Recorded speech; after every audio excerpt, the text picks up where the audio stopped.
வந்து ஒரு மிக்ஸி ஜாரில் ஒரு பேக்கெட் அளவுக்கு காஃபி தூள், அதுக்கப்புறம் வந்து காஃபி தூளை விட கொஞ்சம் அதிகமாக பார்த்திங்கன்னா சுகர் ஆட் பண்ணிக்கிறேன்.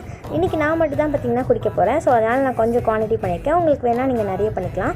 ஸோ இதை பார்த்திங்கன்னா ஒரு ஃபைன் பவுடராக வந்து அரைச்சி எடுத்துக்கோங்க. அதாவது காஃபி தூளையும் அதுக்கப்புறம் சுகரையும் பார்த்திங்கன்னா நல்லா ஒரு ஃபைன் பவுடராக வந்து அரைச்சி எடுத்துக்கோங்க. நடுவில் பார்த்திங்கன்னா கல் மாதிரிலாம் வந்து இருக்கக்கூடாது. ஸோ இந்த மாதிரி ஓப்பன் பண்ணும்போது சூப்பராக மேஜிக் மாதிரி புகைலாம் வந்துச்சு. ஸோ நல்லா இந்த மாதிரி ஒரு 2 to 3 டைம்ஸ் நல்லா அரைச்சதுக்கப்புறம் உங்களுக்கு ஃபைன் பவுடர் ஆகிடும். அதுக்கப்புறம் அதில் வந்து ஐஸ் தண்ணி இல்லைனா ஐஸ் க்யூப்ஸ் ஊற்றி திருப்பியும் வந்து ஃபைனாக அந்த மாதிரி ஒரு மிக்ஸ்சர் மாதிரி இந்த மாதிரி அரைச்சி எடுத்துக்கோங்க.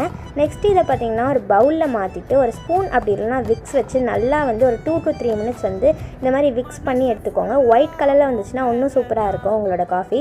நெக்ஸ்ட்டு வந்து ஒரு டிரான்ஸ்பரண்ட் கிளாஸ் எடுத்துகிட்டு அதில் இந்த மாதிரி சாக்லேட் சிரப் வச்சு டெக்கரேட் பண்ணி எடுத்துக்கோங்க.